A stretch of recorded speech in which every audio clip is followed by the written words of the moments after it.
Comment réduire la charge fiscale liée à la plus-value immobilière lors de la vente de votre résidence secondaire?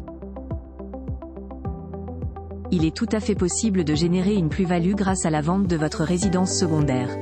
Sachez toutefois que celle-ci est imposable. Voici comment réduire cette charge fiscale sans tricher. Réduire la charge fiscale liée à la vente de sa résidence secondaire. Comment s'y prendre? En vue de dégager une plus-value immobilière, vous prévoyez de céder votre résidence secondaire. Pour mémoire, une exonération fiscale est possible exclusivement dans le cadre de la vente d'une résidence principale. Vous pouvez, bien entendu, réduire la charge fiscale applicable à la plus-value en adoptant la bonne stratégie.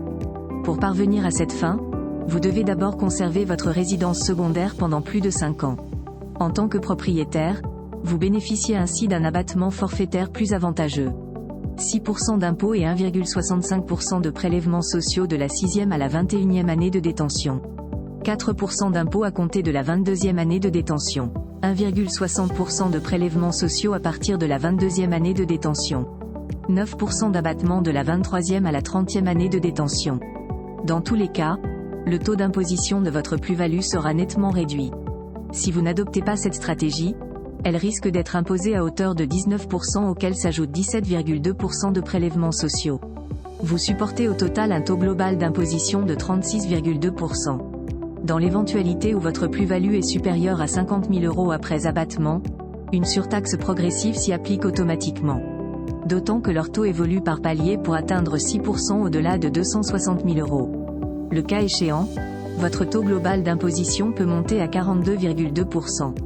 D'où la nécessité de réduire au maximum le taux d'imposition de votre plus-value, générée par la vente de votre résidence secondaire. Petit rappel sur les cas d'exonération fiscale de la plus-value immobilière.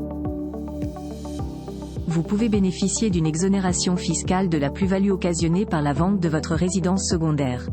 La Direction générale des finances publiques, DGFiP, précise: le bien est exonéré d'impôt sur le revenu au terme d'un délai de détention de 22 ans, tandis qu'il est exonéré de prélèvements sociaux au terme d'un délai de détention de 30 ans. Il faudra donc conserver votre résidence secondaire pendant plus de 22 ans avant de le vendre pour supprimer la plus-value applicable. Cette durée de détention s'établit à 30 ans pour bénéficier d'une exonération de prélèvements sociaux en cas de vente. En remplissant certaines conditions, le fisc peut vous octroyer une exonération fiscale exceptionnelle sur la plus-value gagnée suite à la vente de votre résidence secondaire. Vous devez réemployer le prix de vente en vue d'acheter ou de construire votre résidence principale. Également, vous ne devez pas être propriétaire de votre résidence principale au cours des 4 dernières années. Dernière condition, l'acquisition ou la construction du bien dédié à cet usage doit intervenir dans un délai de 24 mois.